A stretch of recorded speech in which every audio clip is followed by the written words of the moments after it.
Los Angeles, October 2021.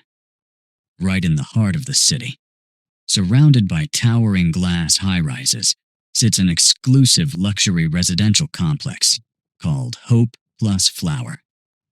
It's essentially a concrete fortress built specifically for people with extremely high incomes. Inside, residents have everything they could possibly need without ever leaving the property. Multiple resort-style pools, saunas, private fitness centers, dance studios, and even dedicated event spaces. But the real luxury people pay for here isn't the amenities, it's privacy. The building operates under a strict 3-layer security system.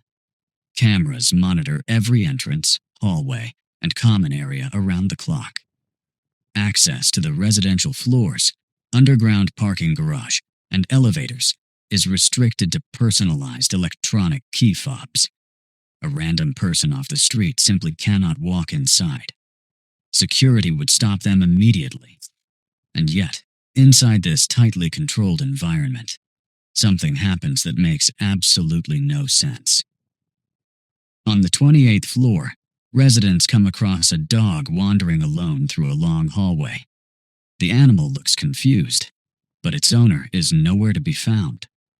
Someone takes the dog to a nearby veterinary clinic, where staff scan the microchip beneath its skin and quickly identify its owner.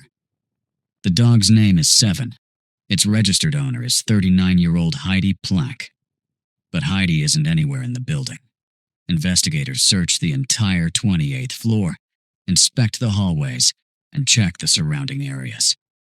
Nothing. The first thing that immediately stands out to me is something surprisingly simple. Think about it for a second.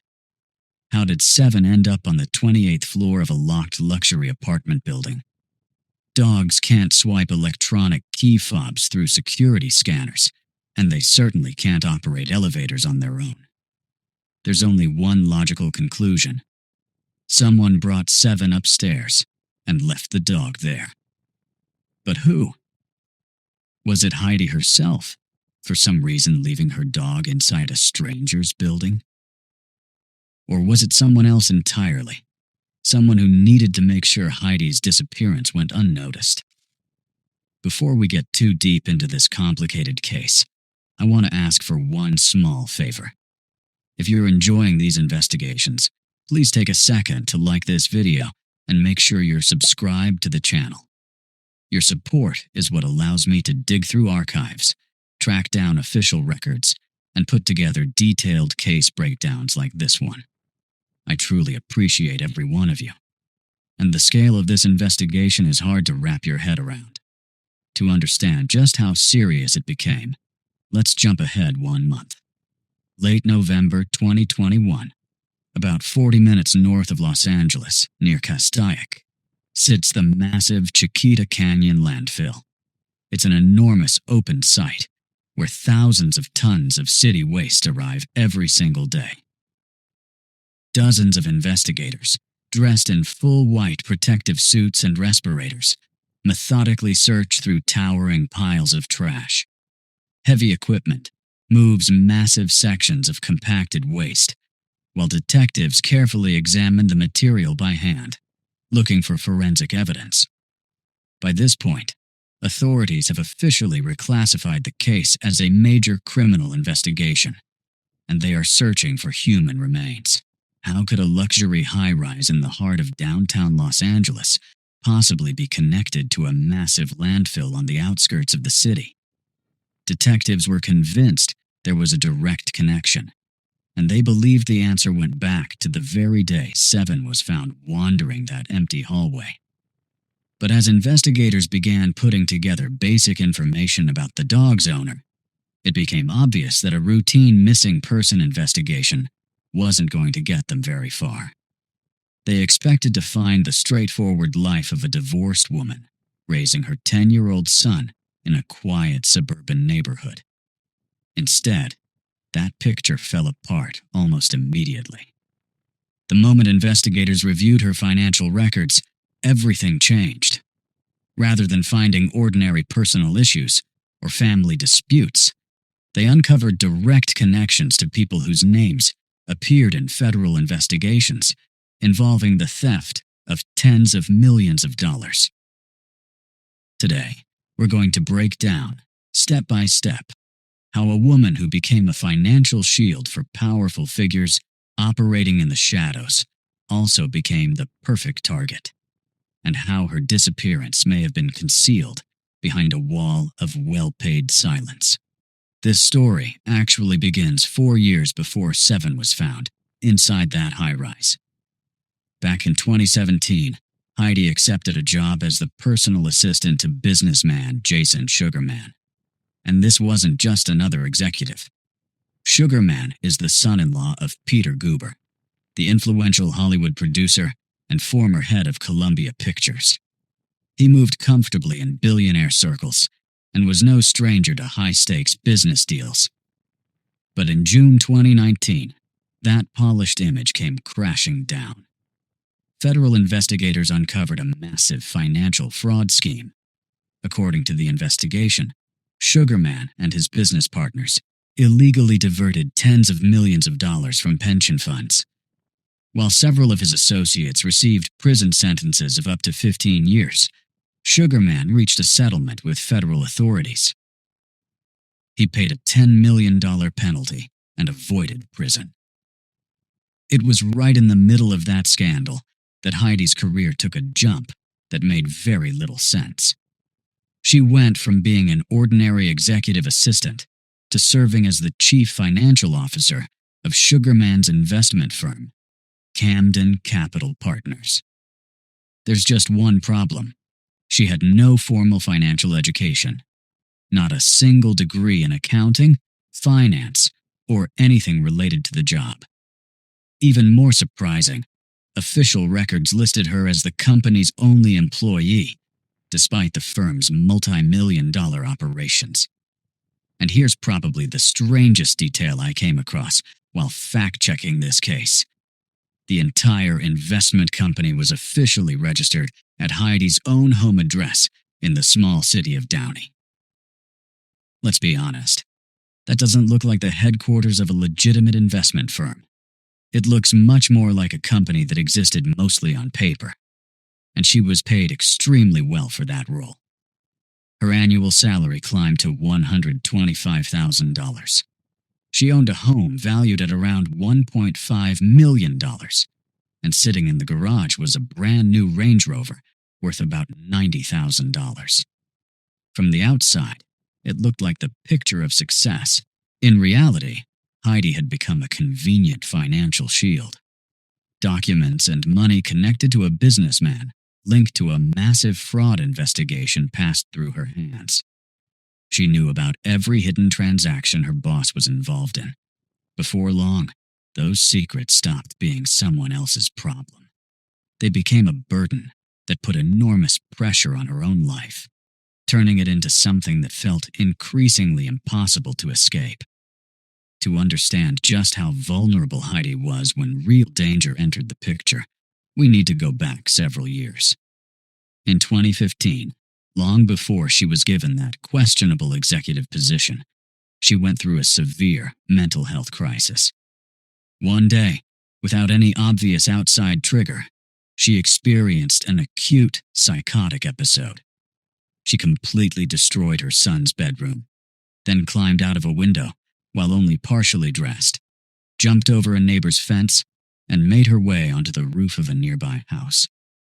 Officers responding to an emergency call documented that she was in an extreme state of emotional distress and severe agitation.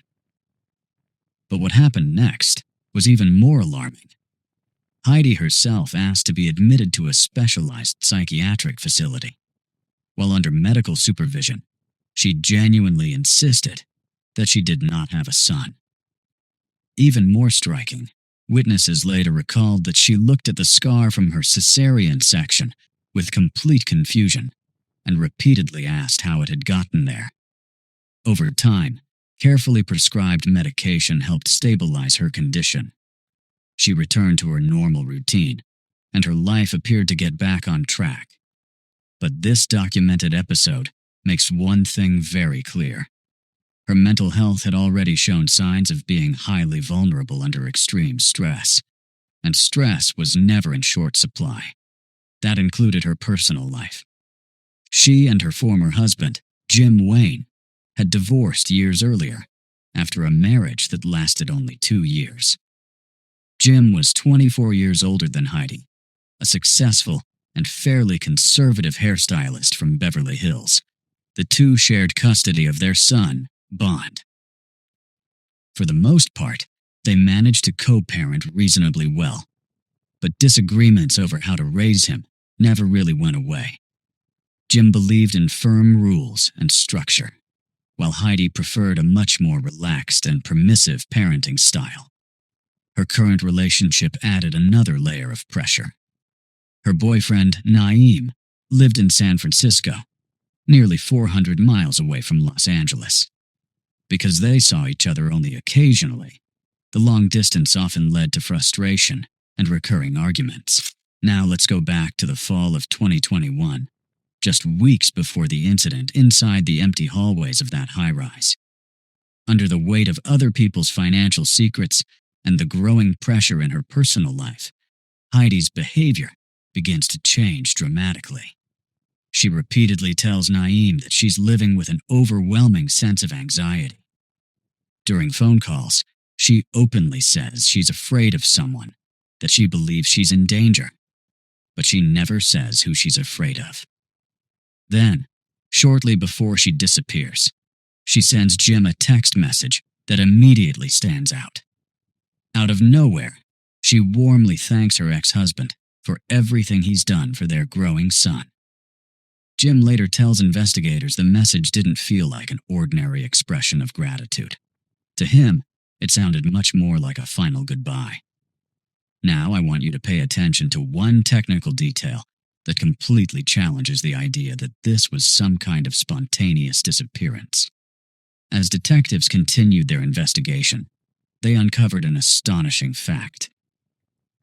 The GPS tracking features on Heidi's luxury SUV and her Apple Watch had both been manually disabled. Think about that for a second. What would make a modern, socially active person intentionally disconnect themselves from the digital world? You don't accidentally dig through the settings of both your vehicle and your smartwatch to disable location tracking. That's not a random tap. It's not a software glitch. It's a deliberate decision made by someone who believes every movement is being watched. Heidi was clearly trying to make herself invisible. The only question is, invisible to whom? Was she trying to avoid federal investigators looking into her boss's financial dealings?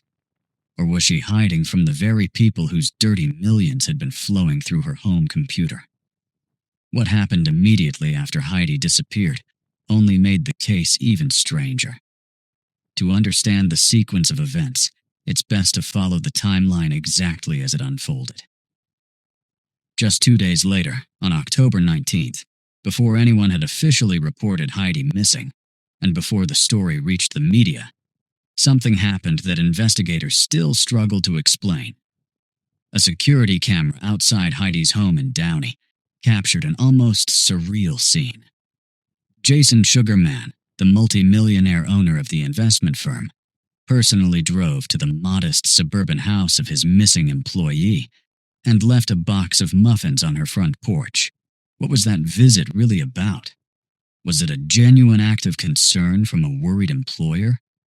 Or was it a carefully planned reason to legally show up at Heidi's front door and see whether she was home, knowing perfectly well that the security camera would record every second of his visit? But the most interesting part begins immediately afterward. Sugarman starts repeatedly calling Jim. Surprisingly, he never asks where Heidi is. He never asks whether she's safe. The only thing this powerful businessman seems to care about is getting hold of Heidi's work laptop as quickly as possible. Jim immediately realizes how serious the situation may be, and he passes along a critical statement to investigators. His words are preserved in the official report, almost verbatim. She knows everything about his company. She knows where the evidence is. The following day, October 20th, becomes the turning point. That afternoon, Heidi never arrives to pick up her son from school, breaking a routine she had always followed. That was the moment when everyone around her realized this wasn't a business trip or a few days away. Heidi had simply vanished. An official missing person investigation begins. Jim reacts almost immediately.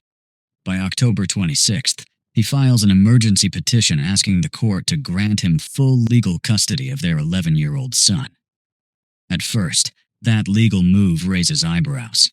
Some reporters question why he acted so quickly when Heidi had only recently disappeared. But once you read the court documents, his reasoning becomes very clear. He urgently needed sole legal authority, so his deeply traumatized son could begin professional therapy without delay. Under California law, he couldn't make those medical decisions alone without the other parent's authorization. Then, on November 4th, investigators make a discovery that completely changes their early theory that Heidi had disappeared voluntarily.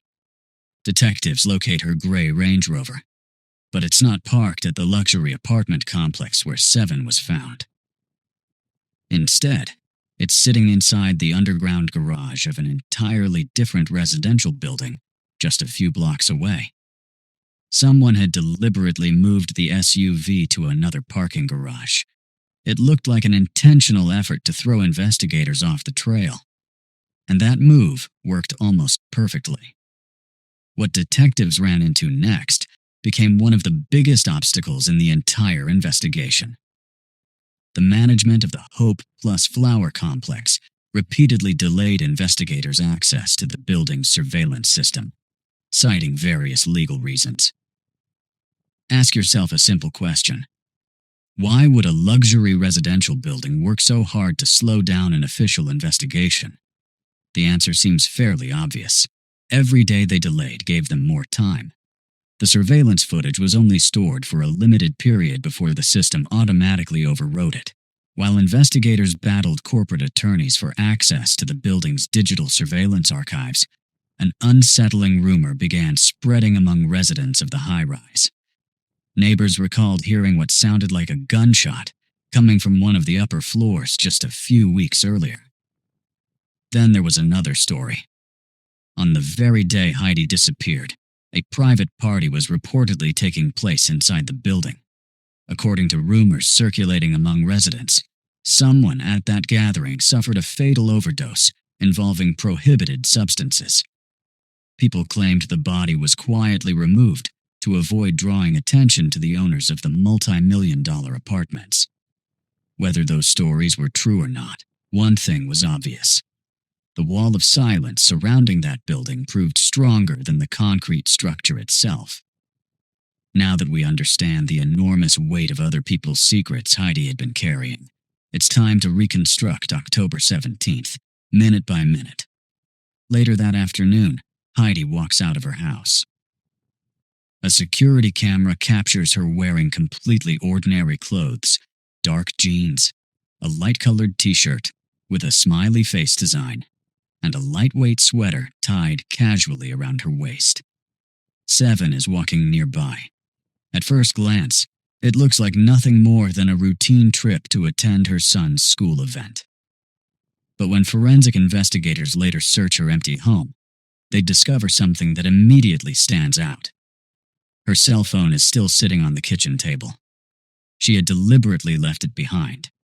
It was one final attempt to completely erase her digital trail. At around 5 o'clock that evening, Heidi arrives at a local school where her son's regular football game is about to begin. Jim, who is also in the stands, later gives investigators a remarkably detailed description of her behavior. He says Heidi looked extremely anxious. She couldn't sit still for more than a few seconds. She would sit down on the metal bleachers, immediately get back up, then pace back and forth along the edge of the field. This wasn't the normal nervousness of a parent watching a game. Jim could tell her mind was somewhere else entirely. She seemed to be expecting something. She was under intense stress, constantly scanning the crowd as if she believed someone might be watching her. Then, during halftime, something happened that was completely out of character for a devoted mother who had never missed the important moments in her son's life.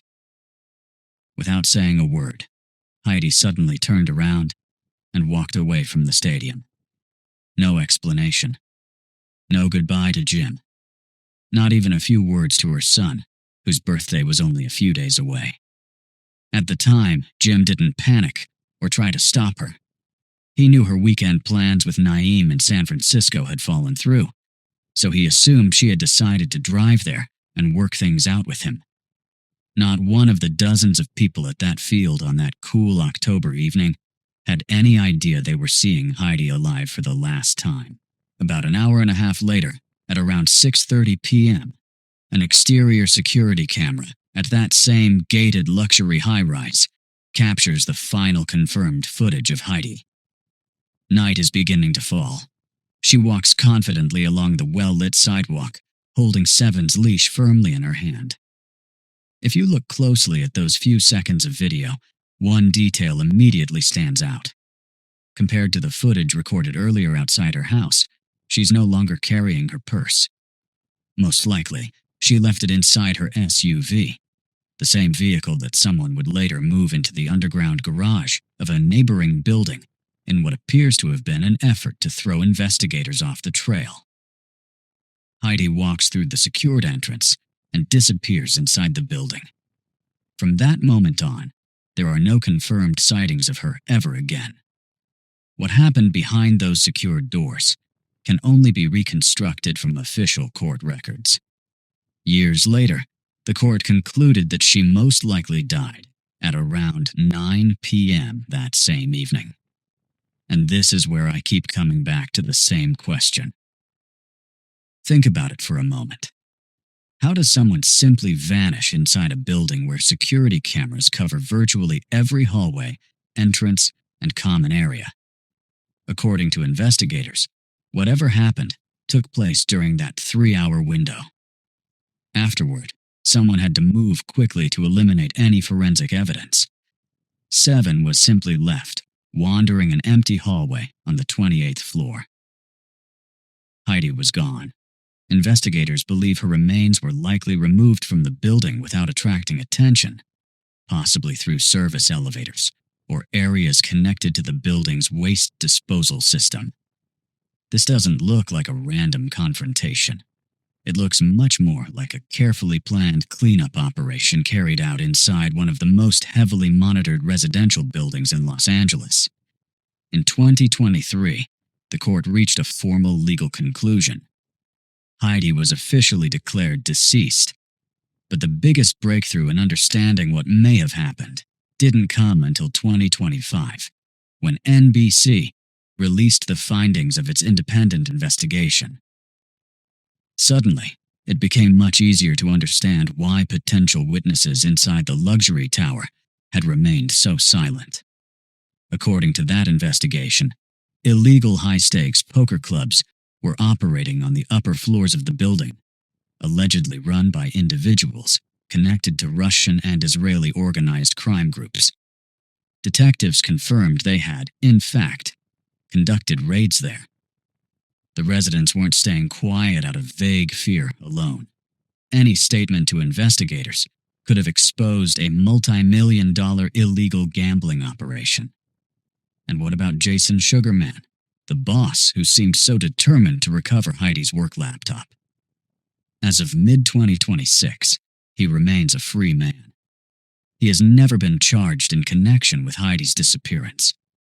Despite weeks of searching and countless tons of waste being excavated with heavy machinery at a California landfill, Heidi's remains have never been found. No one has been arrested in this case. When I look at how this story ends, one conclusion keeps standing out. Heidi became the perfect target. She worked as the financial shield for people involved in sophisticated financial schemes, and she spent her final evening in a building that investigators later linked to an underground criminal operation. In the end, Someone who knew far too much about other people's dirty millions simply disappeared. Let me know what you think about this case in the comments. I always read your theories carefully, because every now and then, a fresh set of eyes notices something the official investigation may have overlooked.